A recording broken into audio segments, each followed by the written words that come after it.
We all have rights. We do not have to believe things we don't believe in. And I don't believe that men can be women. I think that in a free society, a man can believe that he is a woman, but his right to do that stops the moment I'm being forced to believe it.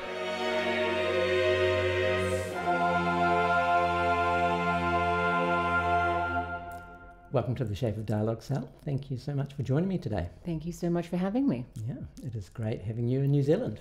It's great to be here, and it's actually great to be in Wellington. I think it's the prettiest city. Yeah, I would agree. It's beautiful. I'm astounded by it. Right. Yeah, well, last year was the first time I came to Wellington, but I just arrived on the ferry and drove out because we did the crossing from Picton to here, and I was so angry before I got on the ferry, like in the weeks leading up, because I get really bad seasickness, and so I didn't want to go on it. And then I'd read that it was like one of the craziest crossings in the world, and it can be like these huge big waves, and I was like, to save a 30-minute flight, like, you're making me go on this boat. Yeah. I was furious. Anyway, it was like a mill pond. It was like the flattest day ever. I didn't even know I was on a boat. It was beautiful. And then like coming out of Picton and then coming into Wellington, it's so beautiful. It's worth every second of it. I couldn't agree more. Yeah, everyone should come to Wellington. Yeah, great. Now, who is Sall Grover? Who are you? Oh, just someone who knows that men aren't women, really. Yeah. And it's absurd that... How did you get to that point? Yeah. How did we all get here? Well, basically, I created a social networking app for women. Got the idea in 2018, developed it in 2019, was getting ready to launch it in 2020, and we hadn't launched it yet. It was on the App Store and Google Play. We were doing beta testing. Our security measures weren't in place or anything, and trans activists found us. I didn't know there was such a thing in February 2020, but I have since learned that's who this demographic of men were. And I know that they were men because to create an app for women, we had a onboarding gatekeeping of AI software. So you take a selfie when you were sort of creating your account, and it would say whether you're male or female by looking at the selfie, because human eyes, that we can just tell if someone's male or female by looking at them. And so all of these trolls, men, trans activists, had taken the selfie. So we just had thousands upon thousands of men sort of invading the app, writing like horrible profiles like kill TERFs and leaving 1-star reviews. Just say what a TERF is. Well, I didn't know, so I had to Google it at this particular time, and it's the word that is used to put down women who don't believe men to be women. So it's trans exclusionary radical feminist. And at the time I was like, this is so bizarre. I'm not even a radical feminist. But I'd never been called a phobic of anything in my life. So we had all these 1-star reviews calling us transphobic and just general abuse, really. And so I Googled what a TERF was, and I typed it into Twitter, like into the search thing of Twitter. And that's when I came across all of these women who were speaking out, saying like women's rights are under attack. I had no idea. And so I researched everything they were saying, and it turns out they weren't telling a word of a lie.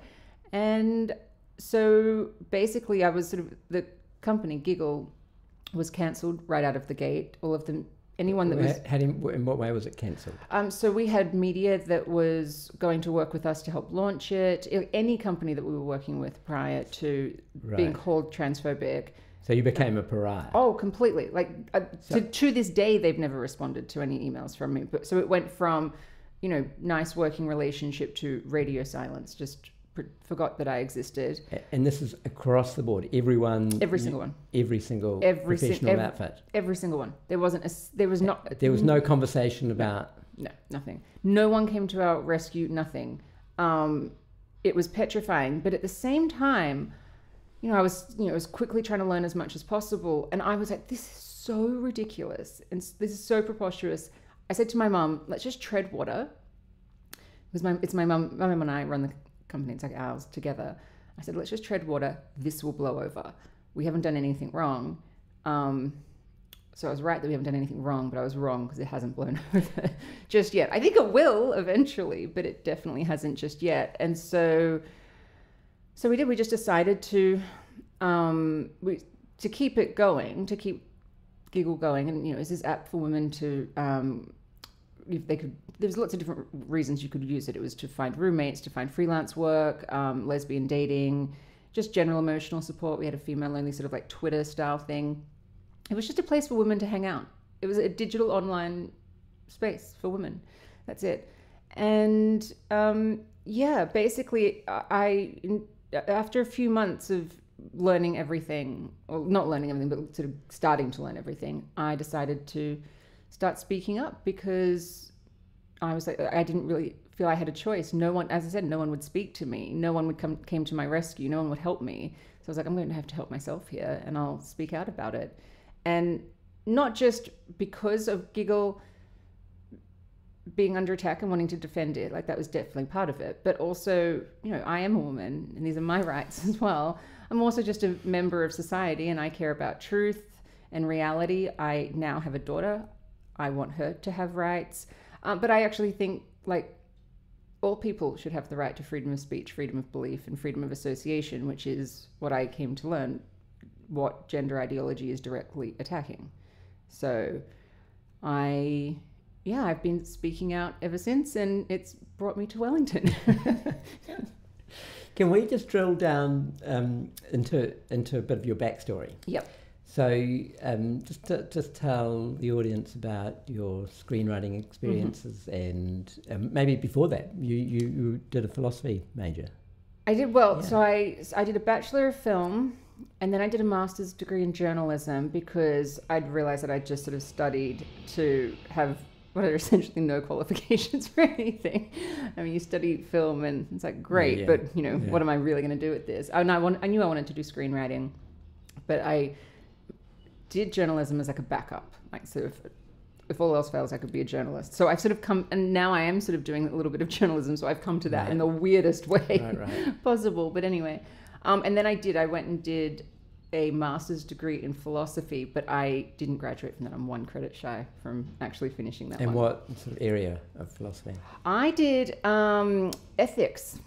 And how ironic. Yeah, and I did actually, my thesis, I can't remember too much of it because this is what I did. This was in 2009, because I finished and I went straight to Hollywood.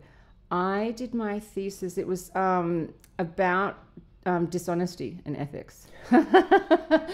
Yeah. How appropriate. Yeah, and I couldn't even tell you what conclusions I came to. I can't even remember. I can't remember any of it. But then I went to Hollywood to be a screenwriter, and I got into the industry relatively quickly in hindsight. Like I think it took like about 11 or 12 months. And so I got a visa to stay there. It was an O1 visa, which is sort of what like the entertainment industry visa. And so I could only make money selling screenplays. Yeah. Like I couldn't even be credited as like an associate producer or a producer in a film because I was there just as a screenwriter. So I didn't know it at the time, but that actually made me incredibly vulnerable because basically, I mean, Hollywood is the horrible place that we've all come to know. Like, it's not this magical place where these wonderful movies are made. It's actually completely horrible, and it's, I think, a miracle that a single good thing comes out of it. So it's like that's also ironic because you did your thesis on ethics, and then you went to Hollywood. But can I just say, can you just move in? Oh, sorry. No, that was actually part of it. When I was in Hollywood, and there would be things happening. So it was pre-Me Too, but all of the Me Too stuff was like what Me Too was about. That was happening, and I was experiencing it. And I remember very early on, like sort of, I think one of the first times, like it was like a male creative exec had sort of tried something with me. It had been very inappropriate, and I told someone, and they were like, it's Hollywood. Like, what do you expect? And I was like, well, I expect better than this. And I was constantly going in my head, going, this is wrong, while everyone around me was telling me that it was fine. And so I never wanted to let go of that. And I think that's why I couldn't get past it. I was like, I couldn't survive in that environment at all. And I stayed far too long. I should have left much earlier than I did. But I just didn't want to give up the dream. It's what I wanted to do. I didn't want to let them win. I was just so determined to be able to cope with it all and succeed and, you know, come out on top. In the end, I couldn't. So in short, you're saying Hollywood is a complete toxic place for women, for young women? Oh, without a doubt. Yeah. In terms of sexual harassment? Yep. Right. Yep. And it's all pretty damn open. Yes, and it's not even, it hasn't improved. Like, I mean, literally, everyone has forgotten. So Harvey Weinstein was not an aberration in a sense. No, because it's actually full of all of these little, just pathetic men who want to emulate that. Right. Because even if you sort of just look at the history of Hollywood and you know, sort of men are promised that, you know, go there, and especially from I'm talking about the business side more than sort of like the actors or whatever, but all of the like the execs and producers, the behind the scenes people, these men are promised like success. Like, you become successful, you're going to have, you know, this like beautiful woman on your arm and wealth, and you're going to be desired and adored by many. And any really successful woman behind the scenes, they're not promised that at all, and usually sort of spoken about in really horrible ways. Like whenever I would say to people that the career that I wanted was like Nancy Meyers. Like I wrote romantic comedies, and so she was my hero, and I love the worlds that she creates. And every time I would say it, they'd just go, "Oh, she's such a bitch." I'd be like, "Really?" Like, you know, we live in this town has got like full of Harvey Weinsteins, but Nancy Meyers is the bitch. Like, so yeah, the whole thing bothered me. I hate it. I actually even struggle to watch movies these days. I'm not that entertained by them because. Because of that backstory. Yeah, I know how the sausage is made. Yeah. It's not that fun. Yeah. Yeah, I watch documentaries. There is an enormous irony that you've got this unethical place supposedly telling the narrative. Yeah. You know, our narrative in a sense. Yeah, completely. And yeah, I didn't like it at all. And so I went from Hollywood to, I didn't want to give up, but I knew I was in a really dark place. I felt like a shell of a person then. And so I went from Hollywood to New York, and I should have gone there a lot earlier because I actually did enjoy it. I kind of went too late. I was too broken by that point to continue. And so eventually I went back to Australia for a holiday. I wasn't moving back. I went for a holiday. Then I really was falling apart. So I stayed longer so I could have some therapy. In that time, Mum and I came up with the idea for Giggle. Then it was like Christmas. Then it was like, okay, well, I'll stay for a year to develop it. Then COVID happened. Then I met a guy, had a baby, and now I live in Australia. There's no going back. Yeah, there was. It may be a good thing. Yeah. Oh no, I'm very happy about it. Even with all the problems in Australia right now, I'd still prefer to be there. But even though I'm not really a fan of, say, like the Australian Human Rights Commission. Right. Well, we'll get on to those wonderful people. Yeah. So you start Giggle. Why did you call it Giggle? Good question. So for quite a while during the development, we actually had absolutely no idea what to call it. We were throwing around all different names, and everyone that I can't even remember any of them. Like, it was just, we would refer to it as the app for such a long time. And because within it you could basically form micro groups, so I think it was up to like 6 women could sort of form groups and things. So I just started researching like collective nouns, and I always like things like that, you know, just sort of like words, and like collective nouns, like, you know, like a murder of crows or whatever. And I typed in like a collective noun for women, and there's two. There's bevy, which I didn't like that word, and then there's gaggle, and I was like, well, I'm not calling the app Gaggle. And also, it's, you know, that's not actually exclusive to women, because there's a gaggle of geese or a gaggle of gay men. Right. So it's like, gosh, we don't even get our own collective noun. And then, not that we didn't in this case either, but when I typed in what's the collective noun for a group of girls, and why I did girls is because I was like, you know how, you know, you say I'm going to lunch with the girls, or, you know, girls' night, or, you know, no matter what age you are as a woman, you can have girlfriends. So I was like, I was thinking of the word girl in that context, you know, it's like the app with the girls kind of thing. And it was Giggle, and I sort of did an eye roll, and I was like, of course it's Giggle. And then it sort of stayed with me. I was like, actually, I think that's kind of fun. Like, apps don't have serious names. Yeah, you know, yeah. we live in this world of like Twitter and Bumble and Tinder and Grindr, and Her has the best name for a woman's only app, and they've. What do they do?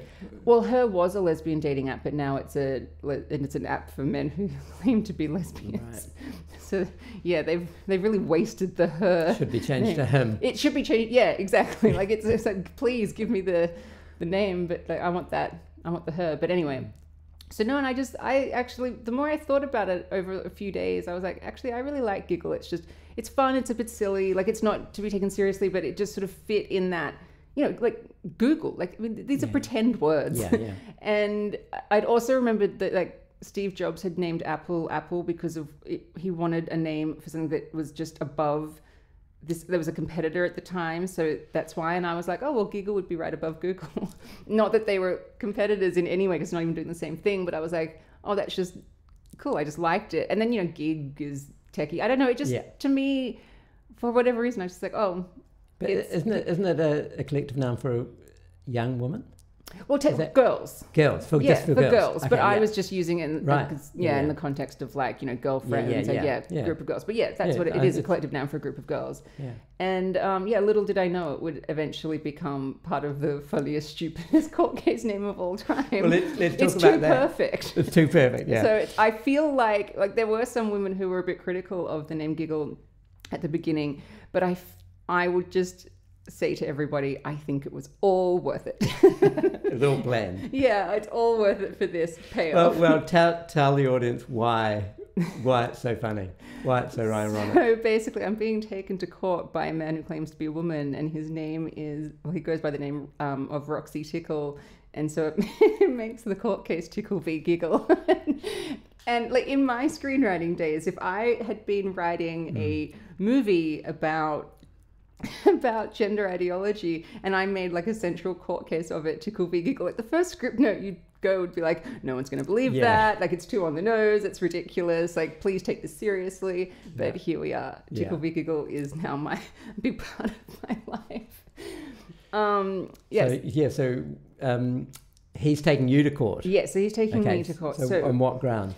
For alleged gender identity discrimination. So basically what happened, so in my, let's just tread water as a company and, this will all blow over. We got... Because essentially you've been cancelled. Yes. Right. Yes, we got cancelled. And we got thousands of one-star reviews. And it would happen frequently. Like about every month to 6 weeks, we'd get another huge attack. And I'm talking thousands of men. But after that first one, we had all the security measures in place. So they couldn't get on. I mean, like a few would slip through, but we'd just manually remove them. And so we just kept getting these, big attacks of one-star reviews, which meant we were in an algorithmic black hole. Like you cannot get out of that. Right. You're so badly rated that you're on the bottom of the bin. So it's actually better not to be on the app stores. Oh, without a doubt. When we'll go into it later, but when we relaunch, we won't be going on the App Store or Google Play. Right. No way. Not giving anyone any sort of power or control over a woman's space. But so we were just treading water and keeping it going. And I was like, I'm not going to give up or give in on this. And we got to like 20,000 users, which is definitely not what our goal is. But it was pretty good in the sense of, no media coming to say anything nice about us. Only mainstream media would only ever call us transphobic, and they'd throw in racist in there occasionally just to see because transphobic wasn't working. You weren't Islamophobic by any chance probably, as well? Who knows? Surely you must be, if you're everything. All the other ones. It was absurd. But, so we started in 2020, and then in 2022 I got an Australian Human Rights Commission complaint from that was filed by someone named Roxy Tickle for alleged gender identity discrimination. So basically in 2021, he had gone onto the app and he got through. Through the AI screening. He got through the AI screening.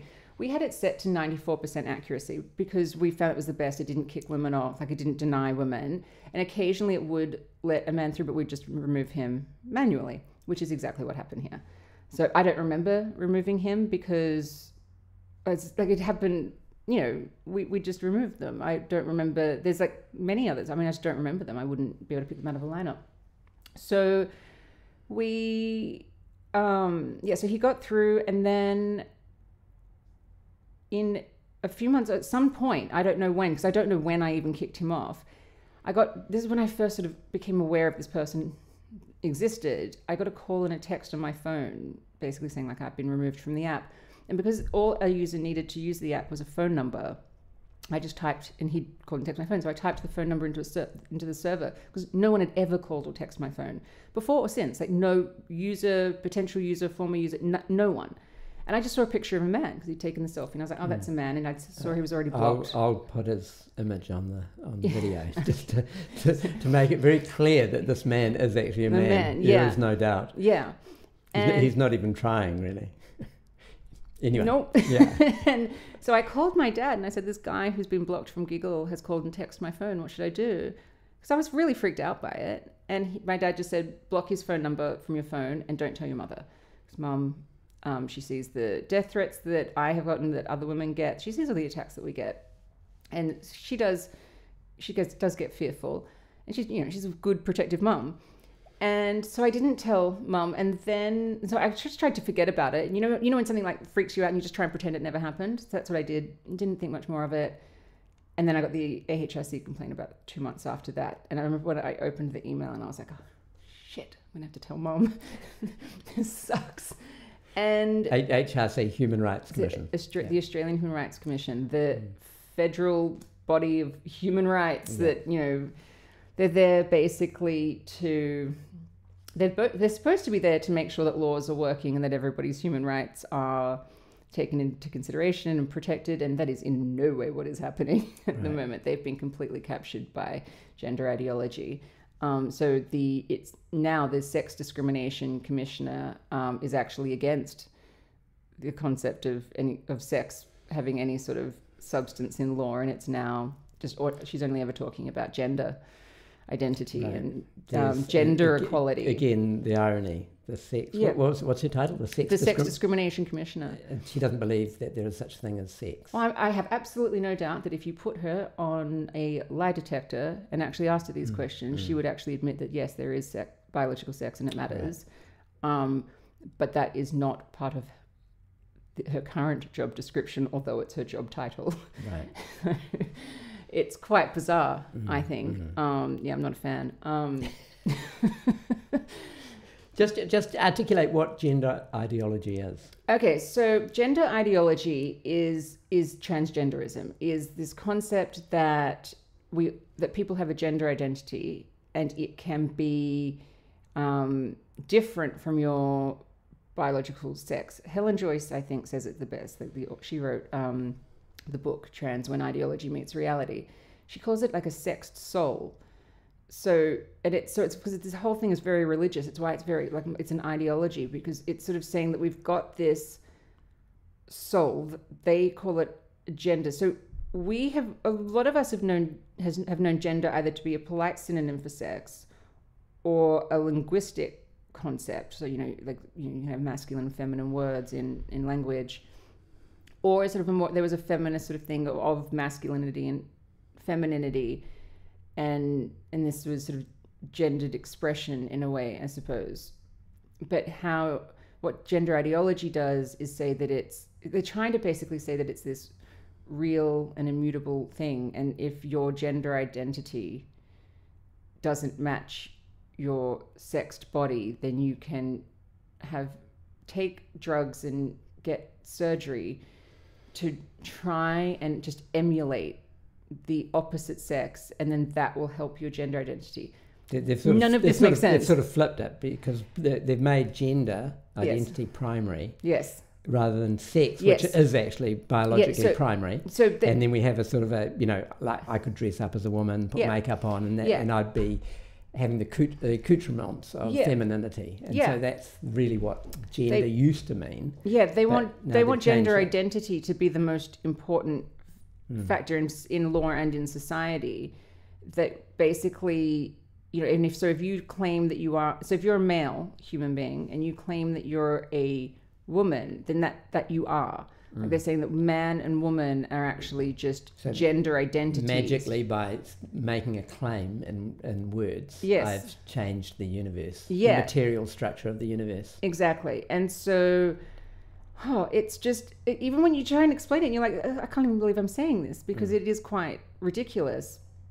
But I mean, this is what is being said. It's what's being taught in schools, and it's what's being put into law, which is the most concerning. Because, so say in Australia, we had the Sex Discrimination Act, and it was about, rights that are sex-based and discrimination that is sex-based. So for example, if you just say you are a woman in the workplace, you turn 30, you get engaged, and say your employer goes, oh, well, she's going to have a baby soon, so we'll get rid of her. She's disposable. Well, that would be sex-based discrimination. So, and that's, sex-based discrimination still exists, and I would argue that I'm actually experiencing it at the moment. Like, I think that the person being discriminated against is me, not the applicant in this court case. But so basically what happened in 2013, under Julia Gillard, our first female prime minister, under her government, I think it was it was pushed through by the Attorney General, Mark Dreyfus, who was the Attorney General then and actually is now as well.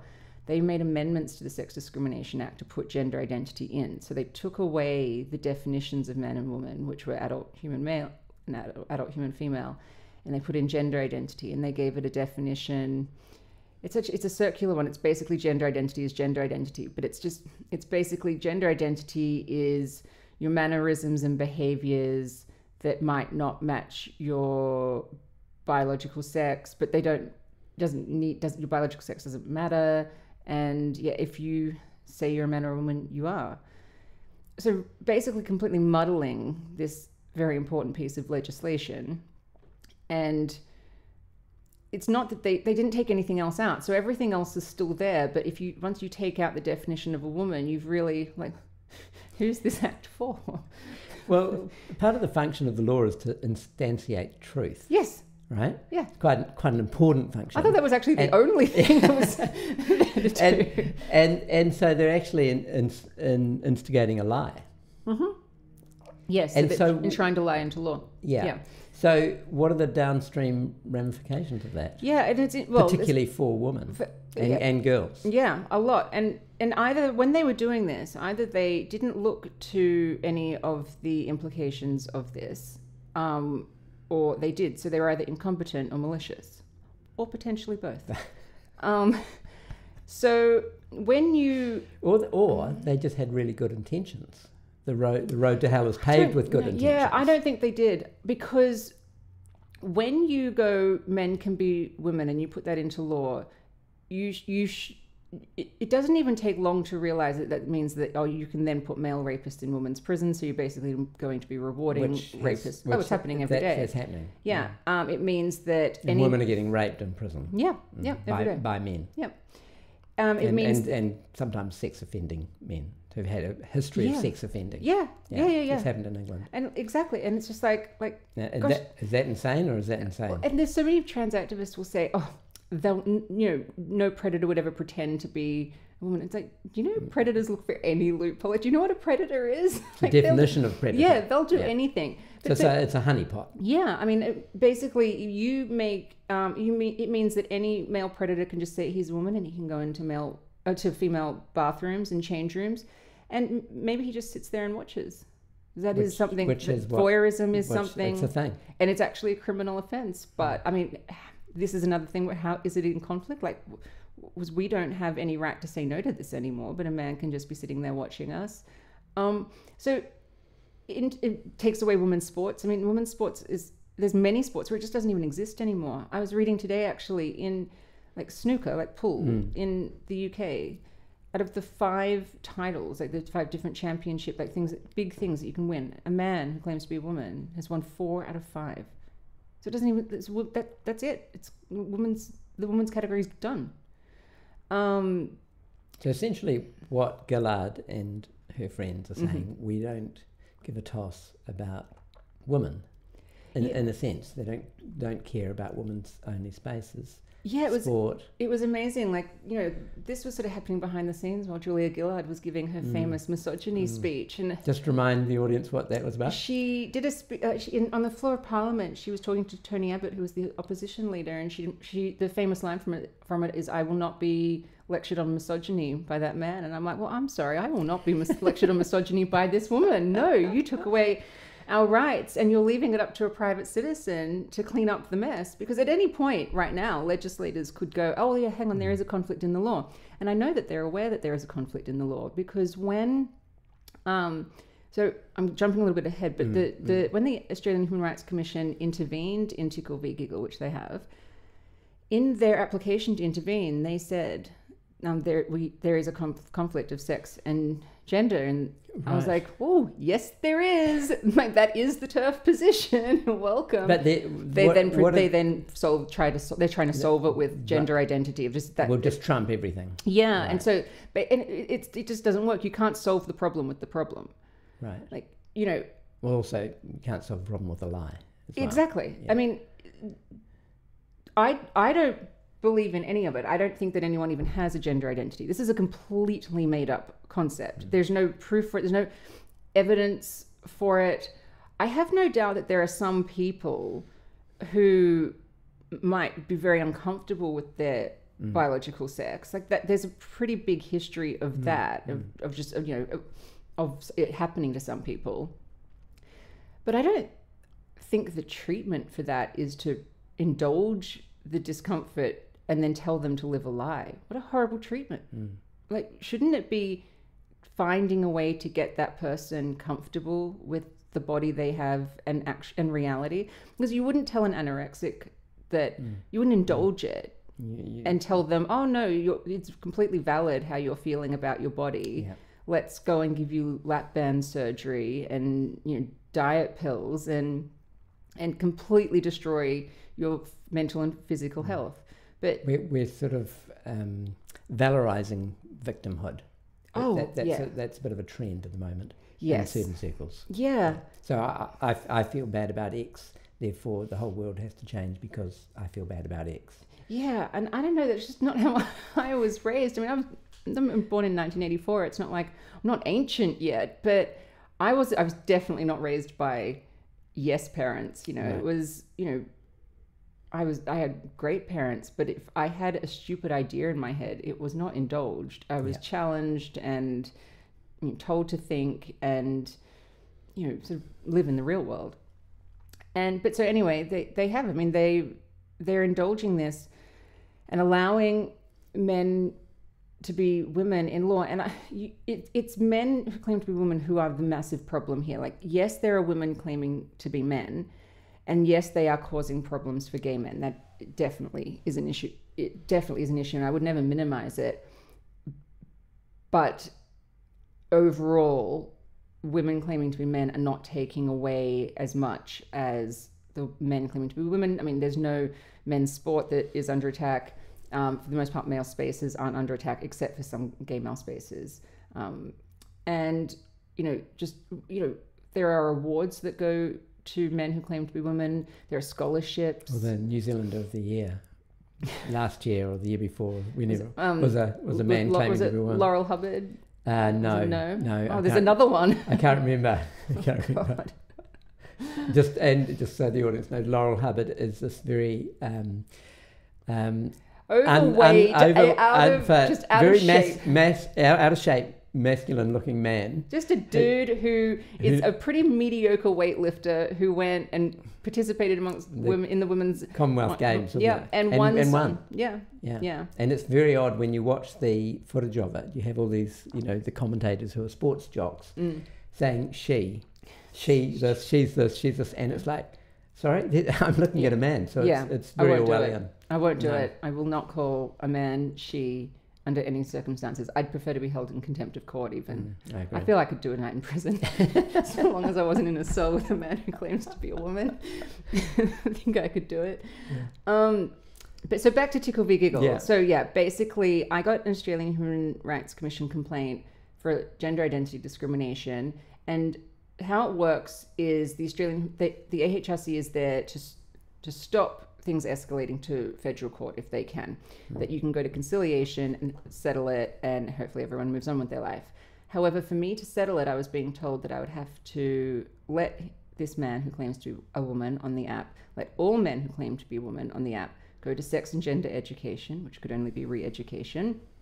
And I mean, I am very educated on this. Sex and gender education, that's straight out of 1984. Well, completely. And then also that I would have to moderate the content on the platform so that men who claim to be women weren't offended by anything that women were saying.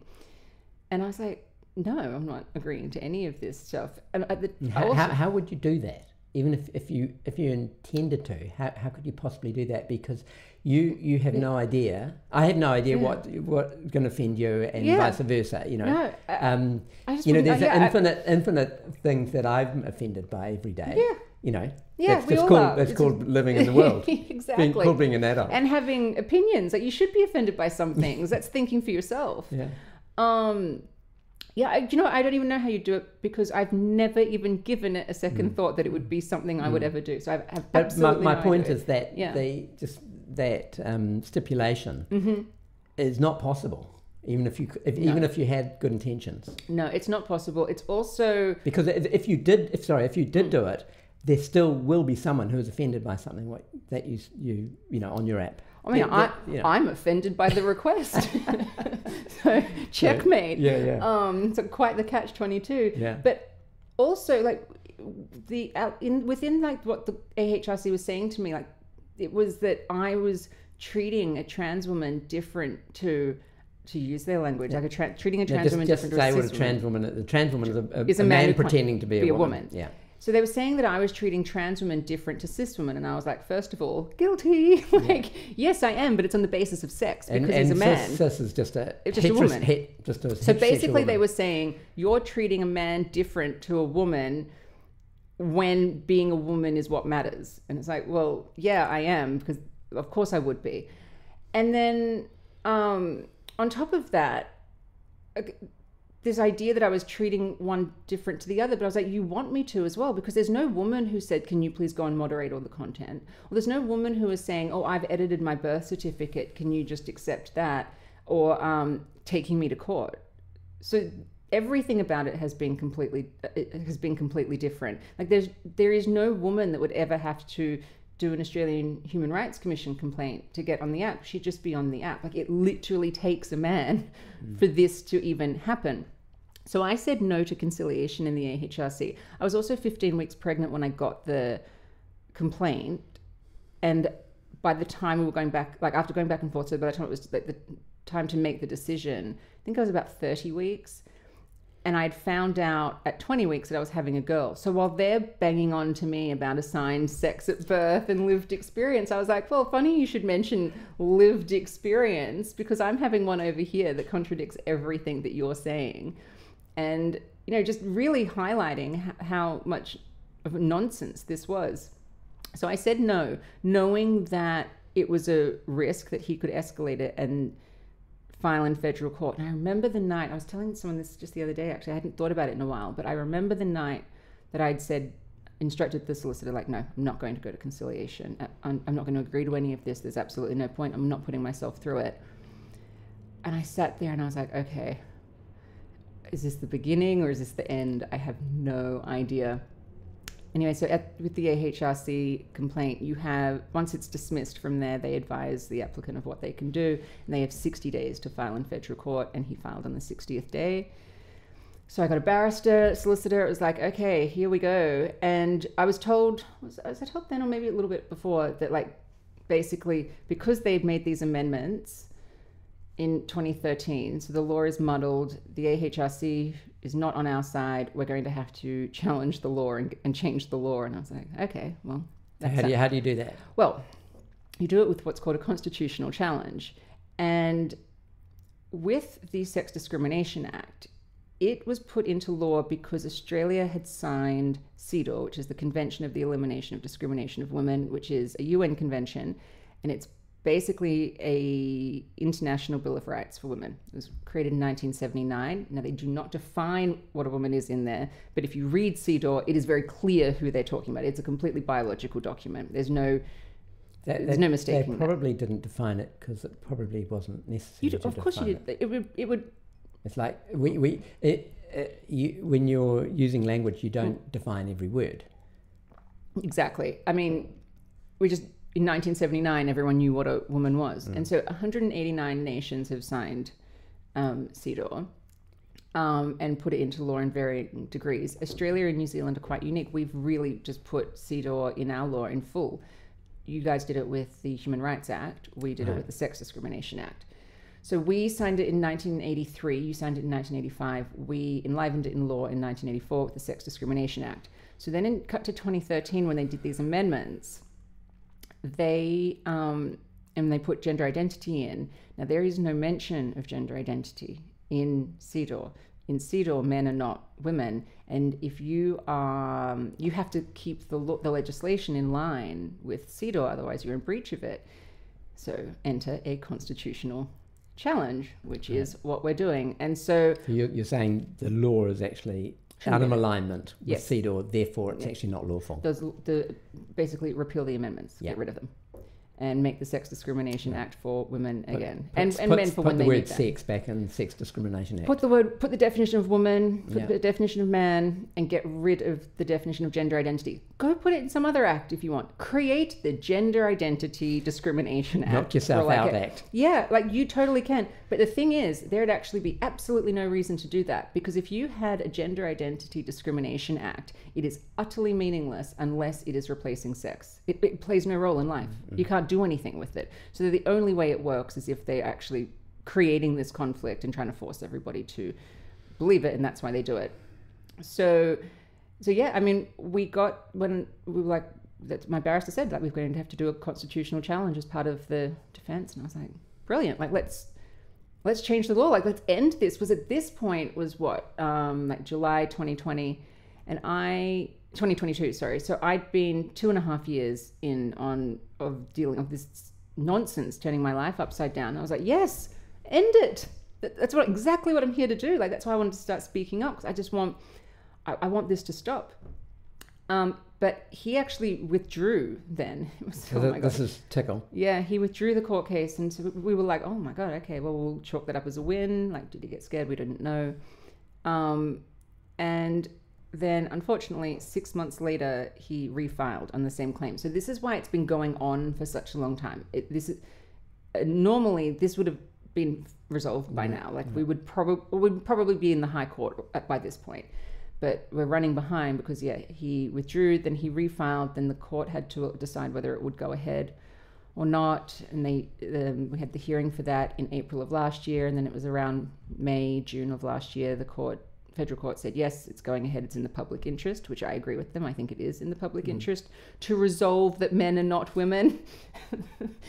And then in like July or August last year, the Australian Human Rights Commission intervened as amicus curiae, which is friend of the court, which means they're there to interpret the law to help the judge, and they've interpreted it as men are women. So they are against me. If I was like, so you're actually, the government is fighting you in a sense. In a sense, yes. And the state. Yeah. So the state is. The state is, yeah. When it was just in the AHRC complaint days, my instinct was that they were against me and they weren't considering that I have human rights too. And everything they have done since then has confirmed that. Everything. So they're captured. Completely captured. I think what has happened is...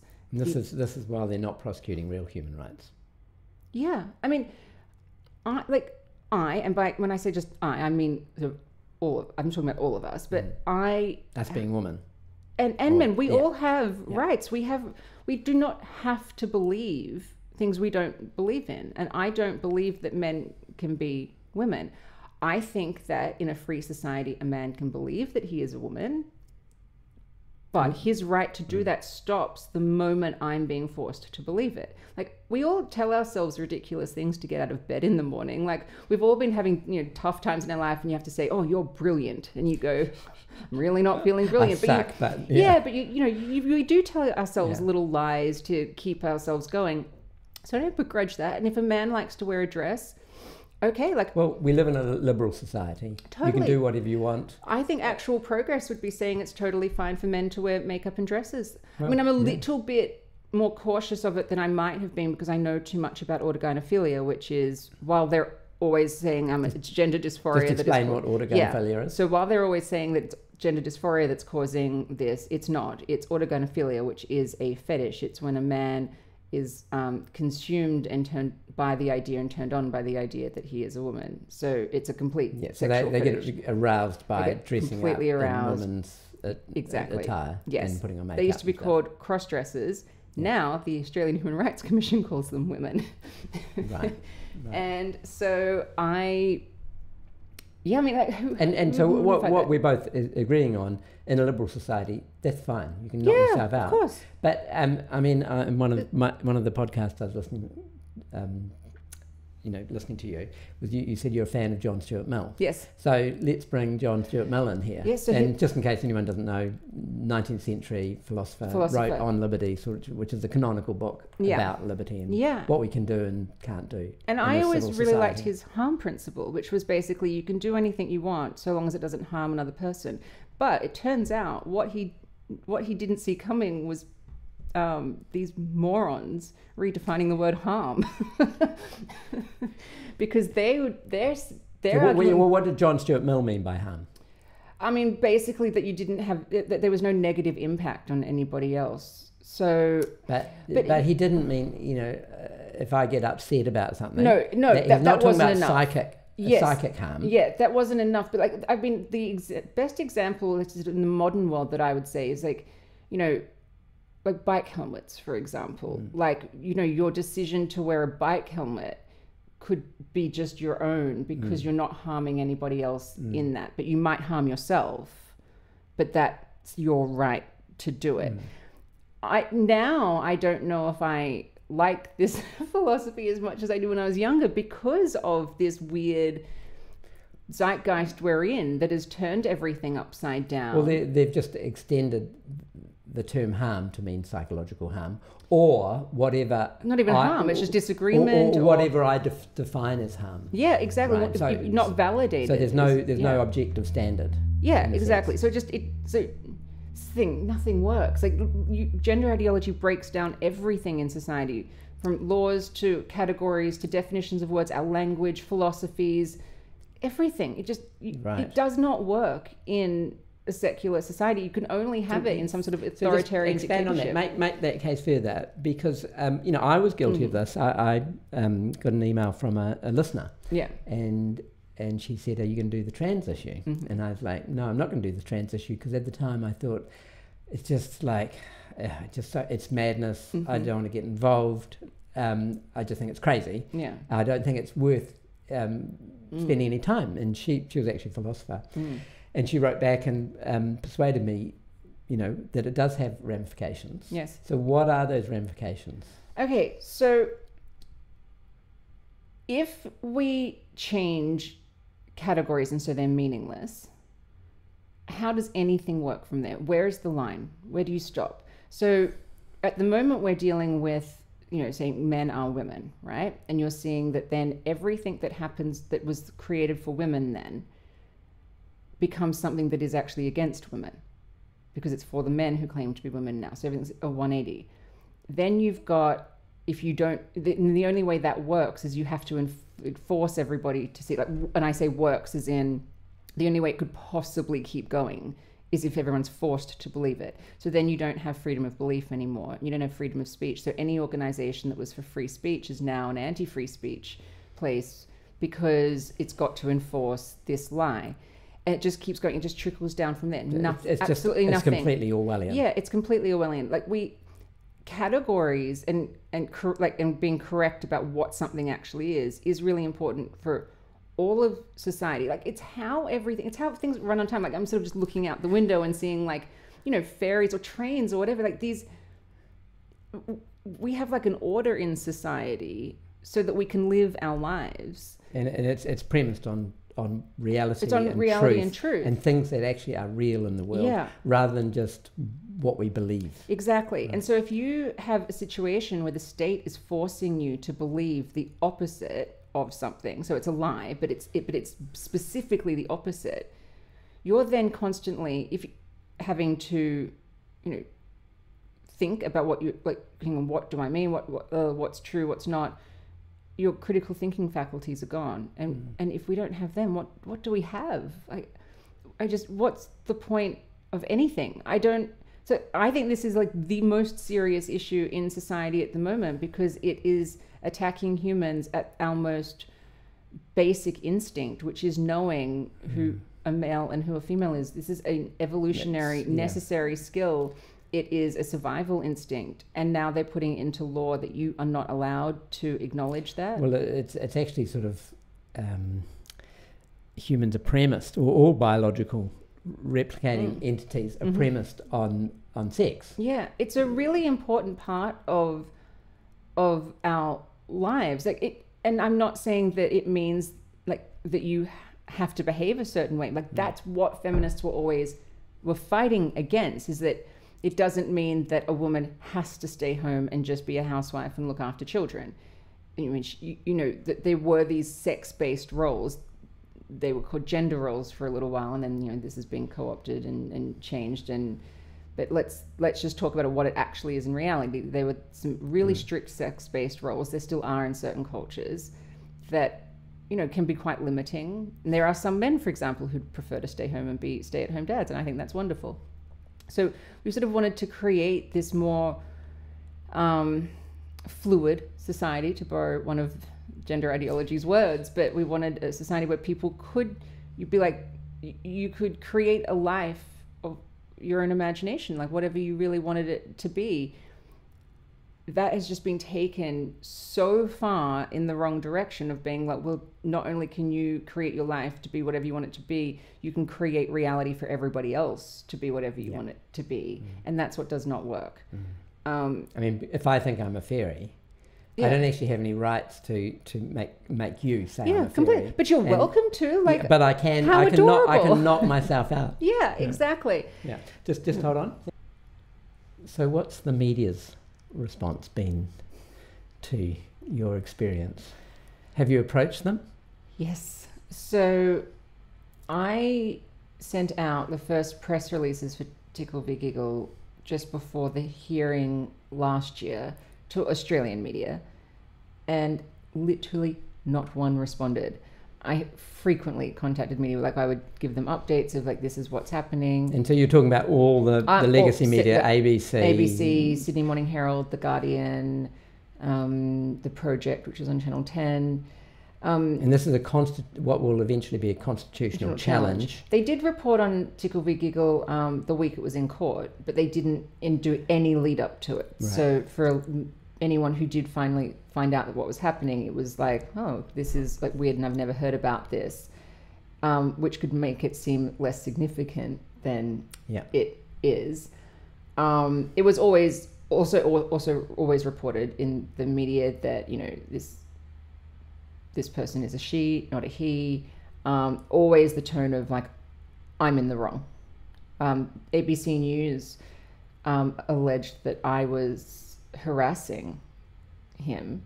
Now, on what grounds did they make that claim? It was argued by the other side in court in terms of wanting damages. Now, I would never talk about this person if he was not taking me to court. I wouldn't know him. I've never spoken to him. When I was in the courtroom, that was the first time I've ever even been in a room with this person. And I wish them well. I think, as I've said, go and if you want to think you're a woman, like I don't want to stop you. I do think we live in a free society where human beings can think whatever they want about themselves. I just don't want to be forced to believe it.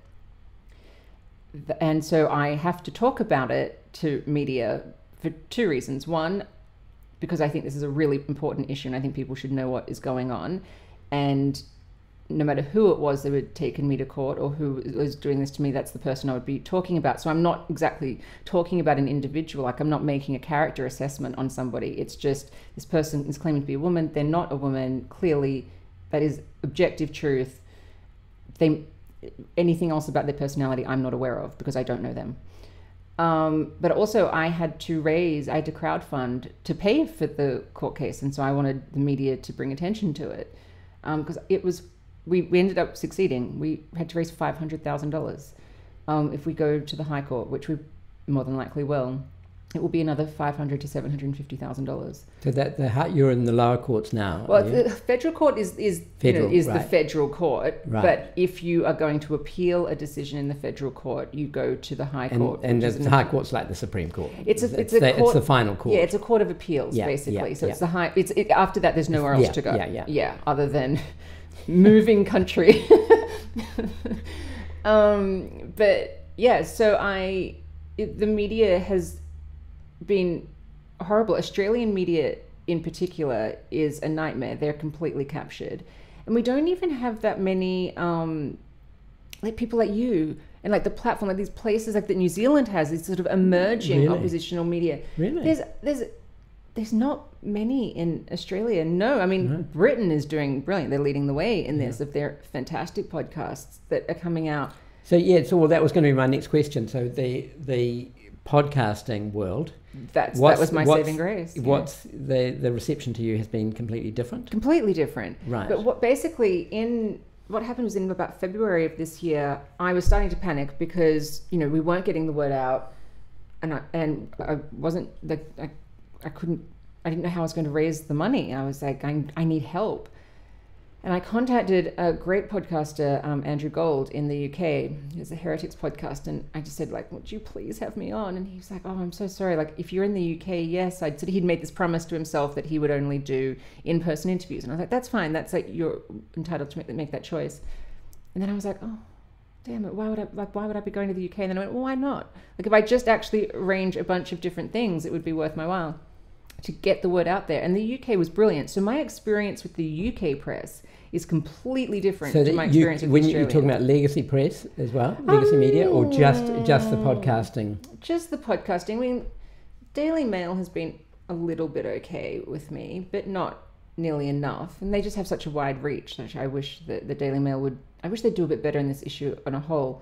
But they have the UK has GB News, and they have like trigonometry. They've got great things happening and big audiences where you can get the message out of because legacy media I think is going away. I think in 10 years I think it will be gone. Like, do you think? Fingers crossed at this point. They don't deserve to be around. Like I said, I did a master's degree in journalism, and I was taught to cover all the news, and if you have a willing source to speak to, you speak to them. The amount of times there have been articles about me and certain things, and they've never even contacted me. The New Zealand Herald did it, actually. They wrote an article one time and they quoted a tweet of mine as if I'd said it kind of to them, and they called me, I can't remember if they called me anti-trans or transphobic, but I contacted them and I was like, I'd happily speak to you. I'd give you a specific quote. So they made a claim about you without actually talking to you?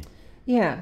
Right. Yeah, and then this is the thing that they're all doing. They'll just like say that you're transphobic or anti-trans as if it's fact. Now, I'm anti-gender ideology very proudly and very openly, but I'm not anti any human being. You know what I mean? But they sell it as though they're weaponizing language. Yes, yeah.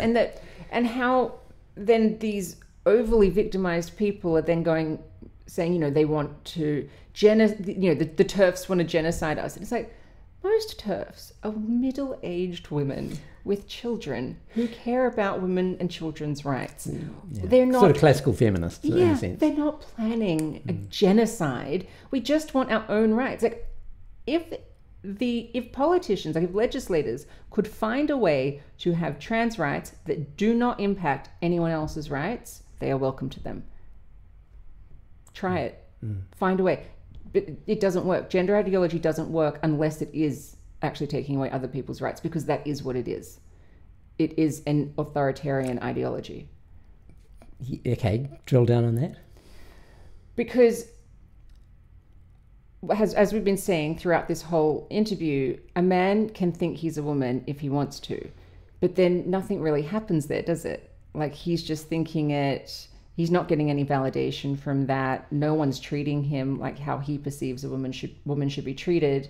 Now, a man can walk down the street in a dress, and in reality, he's just a man walking down the street in a dress. For him to be a woman in his mind, he has to have people who call him a woman, basically. And then it's real in his world, because that's the only possible way it can. It has to be validated. He's sort of living to be validated. Yeah, but the most real it could ever be to him is just somebody just saying he is, and just validating it, because there's no other way. He's never actually going to be one. So the most he can get is this validation.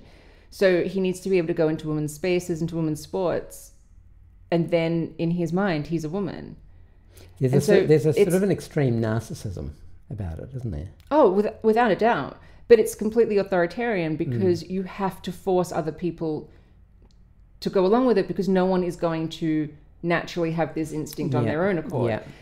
So it requires force. It requires force. Because it's so blatantly not true. Yeah, like at no point when I was developing Giggle and didn't know about any of this happening, it never occurred to me to go, oh, should I just check to see if men are considered women in law? It's not a natural instinct to have. Who would ever think that? Yeah. So you just... It's like checking to see if the sky's blue. Yeah. I mean, you might check that. Like no, but, when it is blue, it's like, how many times do I have to check it? Yeah, it would be like... I don't know. It would be like going, should I just check to see if the spaghetti monster is in legislation? You wouldn't even think to do it. Yeah. I don't know. Even maybe that's more plausible. I have no idea. It's not an instinct. And because no one would actually have the instinct that a man is a woman unless a man was insisting that he was one. So he's had that instinct or that idea in his head from... most likely these days from autogynephilia, so from his sexual fetish, which is probably happening for a lot of men. I'm not talking about any specific man right now, just in general, why we're seeing this surge, especially of older men who are claiming to be women, is because they're watching a lot of porn. And there is you go further and further into porn, like, you're becoming increasingly desensitized, so they're trying to find the next thing and the next thing, and they're going into a crazy world. Actually, someone you should speak to is Genevieve Gluck. She's an amazing journalist, and this is her field. I would only be rehashing like her findings to talk about it, but she is doing so much research. I would I have talked to her, and she said, like, if she was to sort of drop dead and the police found her phone, they'd be like, who is this person, because of the research that she's doing. I've said, like, I don't know how you can go down the rabbit holes that she has to go to. I mean, gosh, I'd have to I'm lucky I don't have to do any of that kind of stuff, but yeah, I mean, the evidence is out there. It's being increasingly understood of what is happening here, that there's really sinister stuff happening just, I suppose, in society in general, where, say men are watching a lot of porn and it's taking them down this rabbit hole, and suddenly they're thinking that they're a woman, and then the law is validating that. Now, that's not a healthy society, but it's happening. And so when someone would say that, it's brave to fight back against this, I don't think it is. I just think it's necessary. Like, I couldn't sleep at night if I wasn't doing anything and just letting this happen, knowing that it is happening. So I just think it's petrifying. I mean, I've got a 2-year-old daughter who I'm going to have to send out into the world eventually, and I can't send her out into a world where she doesn't have rights. Like, I think back to my nana who didn't have rights. Like, my nana was someone she was a woman who probably wouldn't have gotten married and had children if it was up to her. She wanted to be an accountant, and she did not have a father who supported that. It was, nope, you go and get married and you become a wife and a mother. And so, all of these women over generations who got women like me to a point where we have rights and then we have choices of how we can live our life. I can't just sit back and go, oh, well, who cares? It's too hard, or it's too scary, or it's too messy, or, oh no, they might call me a transphobe. I know I'm not a transphobe. There's no such thing. You can't, no one's having an irrational fear of a trans person. That's what a phobia is. It's an irrational fear. I don't have an irrational fear of trans people. I have an incredibly rational fear about males in female spaces and a group of authoritarians taking away truth and reality for the rest of us. So if transphobic's the word for that, then okay, but it's not. It's definitely, they're just constantly trying to slur us so no one will listen to us. And the other thing is they're not actually coming back with arguments, they're coming back with insults. Of course. Which if they had a good argument, they would argue their position. The moment that you resort to ad hominem, you have lost the argument. Exactly, yeah. Now, talking about your nana. Yes. I heard on a recent podcast with you were cancelled in New Plymouth. I was, so this is actually a different nana. So that nana I was talking about, but that was my Australian nana, but I have a nana that lives in New Plymouth as well. My dad is Kiwi. My dad was born in New Plymouth, but he's lived in Australia for like 48 years or something like that. So... he goes for the Wallabies. Okay. I go for the All Blacks. Oh, well, there you go. Yeah, because I was You've got taste. Well, because when I was younger and I realised that Dad was from New Zealand, so it made me half New Zealand, and the All Blacks were the better team. Then I was like, right. I'm allowed to go for them, so I always have. Okay. What happened in New Plymouth? So you're in New Zealand on a tour. So the Women's Rights Party, which is one of the co-leaders of it is Jill Ovens, who's awesome. I'm actually in awe of how these skills and organizational skills of this woman. I'm not a very good organizer, but she is brilliant. Basically, last year after the Kelly J. Keane horrible chaos, devastation in Albert Park in Auckland. Yeah, basically, she just for the audience, she set up a Let Women Speak. So basically, where women could say something, women could speak out about this in public. It was in a park, and she was attacked. She was attacked, and the police just stood by, as far as I'm aware. Yeah, trans activists. They were quite violently attacked. Yeah. I mean, literally, it is remarkable that she survived. Anyone could go to her YouTube to watch it. It's harrowing.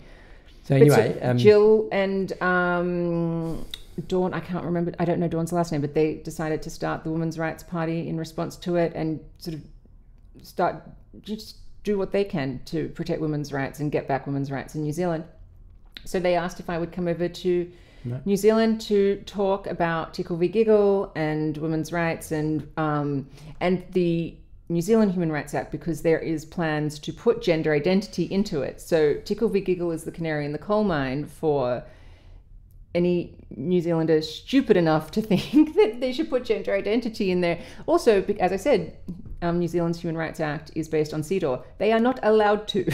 Right. It will be in breach. I mean, they're allowed to. They can do whatever they want, but they will be in breach, and eventually it will come out, but it's going to be expensive. It's going to waste people's time. Just don't put it in to begin with. As I said, go make your Gender Identity Human Rights Act. Go make something different, but don't put it in the stuff that's already there and takes away everyone else's rights. So we had an event in New Plymouth. We had the first one in Auckland. It was brilliant. Met amazing women in New Zealand who are doing amazing work, and also some who are really worried and scared, but everyone's sort of starting to do their bit. Then we were going to New Plymouth, and it was a smaller event in New Plymouth. We were going there because my nana lives there, and I wanted to see Nana. I call her Nana Kiwi. Yeah. And the venue cancelled us. So what was the venue? Is it a council venue? Yeah, I don't know exactly what the venue was, but they said no, you can't. Any grounds? Health and safety? Something like that? No, it was just no. I think that they'd said that they'd had a complaint, and it was probably just one. Some loser called and said, they would have said something along the lines of these are anti-trans, transphobic bigots, blah, blah, blah. And so we had the event somewhere else, which was in secret, and it was brilliant.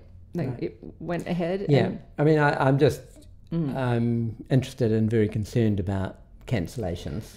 Yeah. And, do you know what's the craziest part? Because Giggle was cancelled out of the gate, as I said, and you get into this algorithmic hole, and you've got media that won't speak to you. All the while, you've got these pompous dickheads saying, there's no such thing as cancel culture while you're living it. Or they'll say things like, you're not cancelled because here you're speaking on a podcast. And it's like, you have no idea what cancel culture actually is. First of all, it's psychological because it's trying to punish you or make you have to struggle to say something that you are thinking is a completely normal thing to say, that you should be, and that you should be shunned from polite society. Yeah, you're ostracized. Yeah. And so, yes, it's like you might find some other people who are also working really hard to be heard and are creating new platforms, and they're brilliant. And I think that platforms like this are the future. So I think in the end, we're actually going to create something even better than was there. And there's going to be genuine free speech and much more like sort of great and different voices out there, which I think is only a good thing. Diversity of opinions. Yes, that's true diversity. Yeah. I mean, diversity is nothing if you don't have diversity of opinion. But cancel culture, it's real. The fact that they try and deny it because like the ones who are in favor of silencing people, and they try and deny that cancel culture exists if you dare to ever speak again, which basically proves that their intention is to completely silence you. And I mean, I suppose like I could have in 2020 gone, oh no, I've been called transphobic. Oh, they've destroyed Giggle. No one will speak to me. Oh, I guess I'll go and sit in a corner and shut up. But that just... Actually, that didn't occur to me until right now. It's never occurred to me. Well, Why would I do that? They chose the wrong person, basically. They did, because I am incredibly stubborn. And I used to say this, I had a boyfriend that used to say this too, like, if I am right, if I know I'm right about something, I don't let it go. I will not back down. I know I am right. If I'm not sure, I don't push it. I know I am right about this. I know that men are not women. I know that no human being is born in the wrong body, because we are our bodies. You're not born in a wrong one.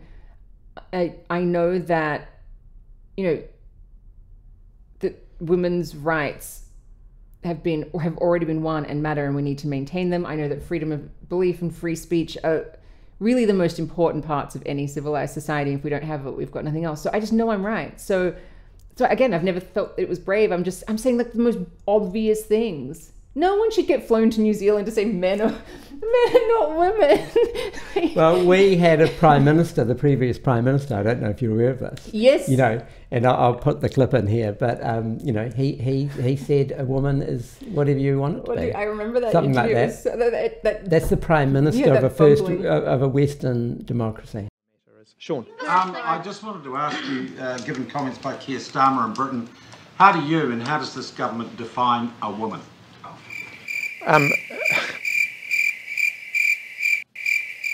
To be honest, Sean, that question's come slightly out of left field for me.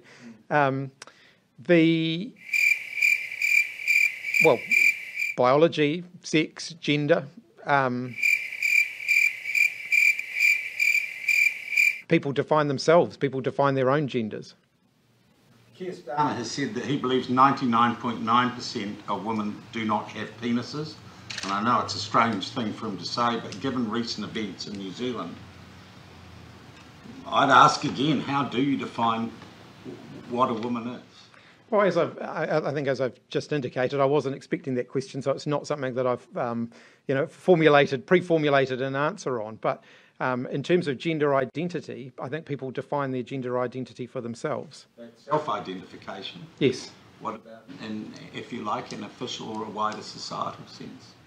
Again, I think we have rules in place now. If someone wants to change their gender on their birth certificate, for example, there's a process that they go through in order to do that.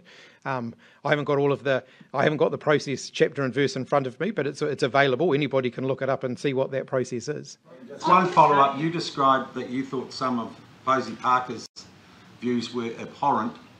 Could you tell us which ones? I think some of the views being conveyed around the transgender community, some of the sentiment, her views, yes, some of the sentiment that she's expressed towards the transgender community is abhorrent in my view. Well, that they shouldn't exist.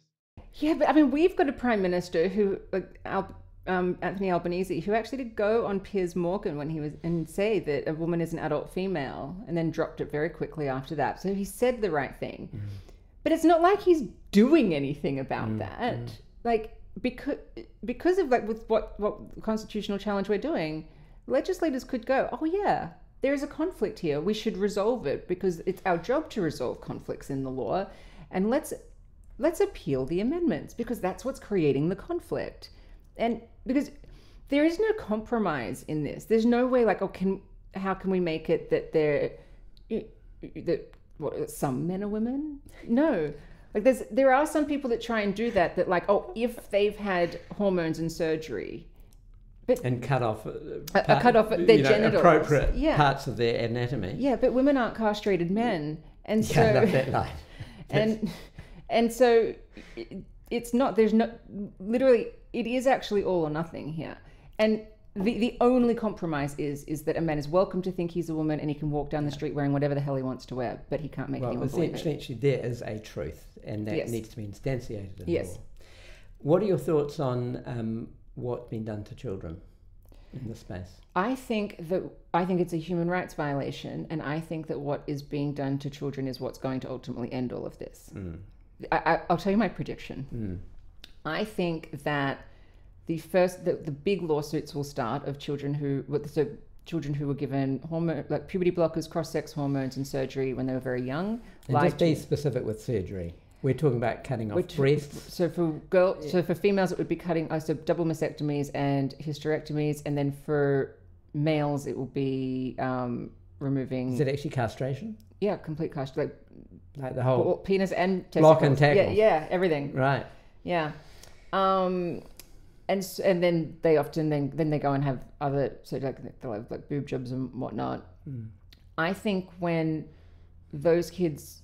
And some of them, they're detransitioning every day. There's more and more detransitioners. Yeah. There'll be more and more lawsuits. It'll probably be in America where there is like a huge compensation payout. And don't get me wrong, that person will deserve every cent of that, like $500 million or whatever it is they get. But there will be something really big, and then it will stop. Yes, I agree. And I think that everyone will pretend that it never, like all the people who've been pushing it, like politicians, media, they'll just pretend it never happened. Suddenly guidelines, it'll be like, oh, we've brought out new guidelines. And you'll be like, oh, they're the same guidelines you had in 2012. For the last 2,000 years. Yeah. Like, oh, so interesting. I think it will just stop, like lobotomies. Like it will just stop. Because this is like a sexual lobotomy. It's equivalent to lobotomies. Yeah. And other sort of medical scandals. Yeah. And I think that like some people say, adults have the right to do it. And of course, as I've said, an adult has the right. Do doctors have rights to,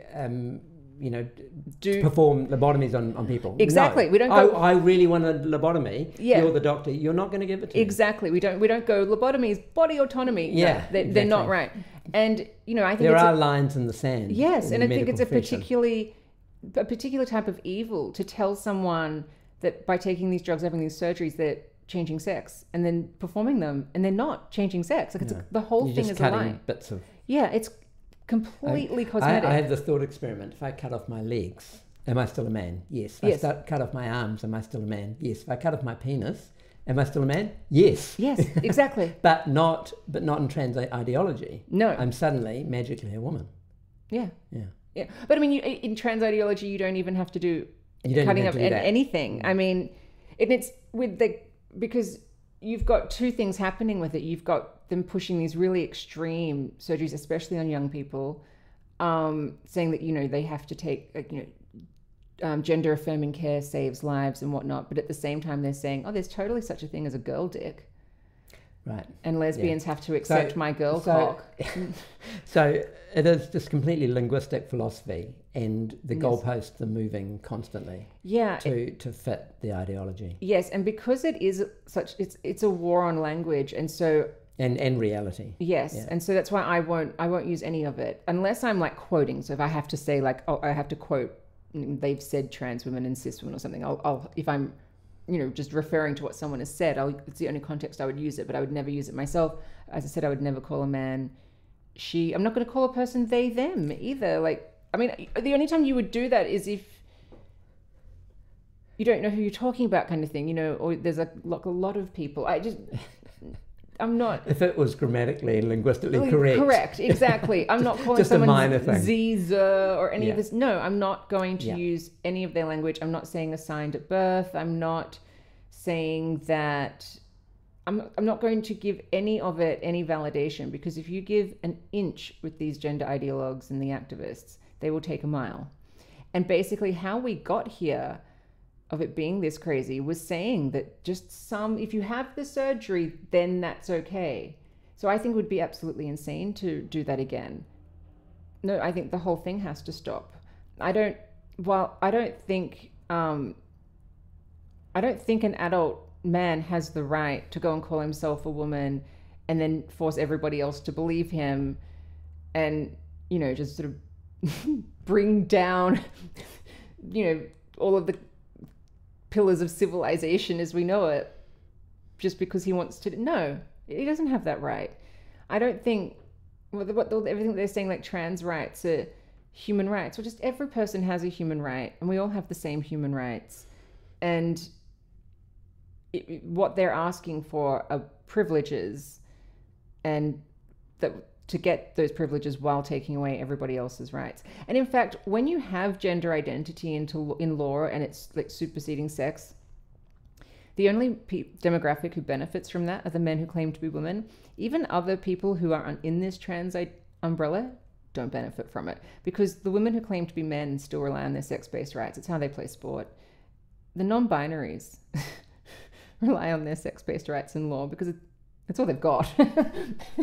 And all of the even though they're non-binary. Yeah, well, I mean, because, you know, I mean, what does non-binary mean? It just means you don't have a sex. But the funniest thing is there was these headlines because a non-binary runner, a trans non-binary runner, is running in the I think it's the 1500 meters in the Paris Olympics.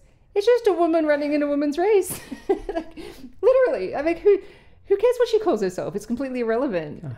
She's just, but this is the thing. The women with a trans identity still compete in women's sport. Yeah, so it has no effect on. Yeah, it's not like she was like, oh, I'm trans, I'm non-binary. So out of the two binary, like the categories, the two choices. Why didn't she go and compete with the men? Because she can't. Yeah. Exactly. Now, this thing that you're doing is costing a lot of money. Yes. How can people support you? Oh, so we have our own crowdfunder. It's gigglecrowdfund.com. It's also linked to Give, Send, Go have been really brilliant. Yeah. They came to our help because basically we created our own crowdfund because, you know, I'd seen women were getting kicked off, like, you know, GoFundMe and whatnot. So I was like, I don't want the stress. I just want to make it really easy. But then Stripe and Square cancelled. So they kicked us off. And then they own pretty much all of the other payment platforms. And for a while... Stripe and Square, yeah. Strike or Stripe? Stripe. Stripe with a P. Okay, I haven't heard of them. Yeah. And so for a moment there, I was like, oh my God, I'm going to have to like go and stand on the street corner holding a paper cup saying, men aren't women, give me money. To the end of time. It's like, oh God. But Give, Send, Go was so lovely. They came to our rescue and said that they would never kick us off. So when you go into Giggle Crowdfunder, it directs you to there. But there's all the information about the case and why it matters, what the constitutional challenge is, and we give updates. There's just no updates to give at the moment because... So, we're just waiting. Well, I'll put that link in the show notes. Thank you, but it's going to things will start moving soon because we're going to get a verdict and then from there we will... I mean, either we're going to be doing the appeal or the other side's going to be doing the appeal. And when's the verdict due? It's really normal, apparently, for a federal court verdict to come out anytime from 3 to 6 months after the hearing. So the hearing was in April. We're now in July, so we're starting... Anytime soon. Yeah. It was only a 3-day hearing, so it wasn't like, you know, say defamation cases, for example, like federal court defamation cases can go for like 3 weeks. So this is really short, so it's not too much. But it is just going through this... a man is a woman. Yeah. No, a man is not a woman. Yeah, whatever. But because the law is muddled and because the Australian Human Rights Commission have interpreted this muddled law in favor of the man, that's basically what our fight is. And by the time it's in the High Court, it's straight constitutional challenge by that point, because the High Court is an error in laws court, basically because it's a court of appeal. And so we would be going there on the basis that an error in law has happened because sex has been given no weight in the Sex Discrimination Act. And the other side would be going there saying there's been an error in law because sex has been given weight in the Sex Discrimination Act. So our case in the High Court is you know, pretty good. But, you know, we live in crazy times. So, I will fight to the end. I'm not giving up. Yeah. So. Okay. Well, I encourage everyone to go and give you money. Thank you. All I can do to say thank you is to just go and get our rights back. Yeah. Well, I think you're doing an amazing job. Thank you. You know, I said this to Helen Joyce on behalf of the world. Thank you. I mean, Helen Joyce, she is brilliant because her logic on this, and she's so clear in how she can inform everyone. I think she's absolutely perfect, and I think she's the smartest woman in the world. I love her. In fact, it's my 40th birthday in October, and if anyone wants to give me a present for my birthday, it's a weekend away in a cottage with Helen Joyce. That's all I want. Well, I just want to sit there. I'll see what I can organise. I just want to sit there and just ask her questions and then let her speak for 7 hours at a time. That's all I want. Okay, I'll see if I can make it happen. Thank you. Okay, well, thank you very much, and continue your great work. Thank you.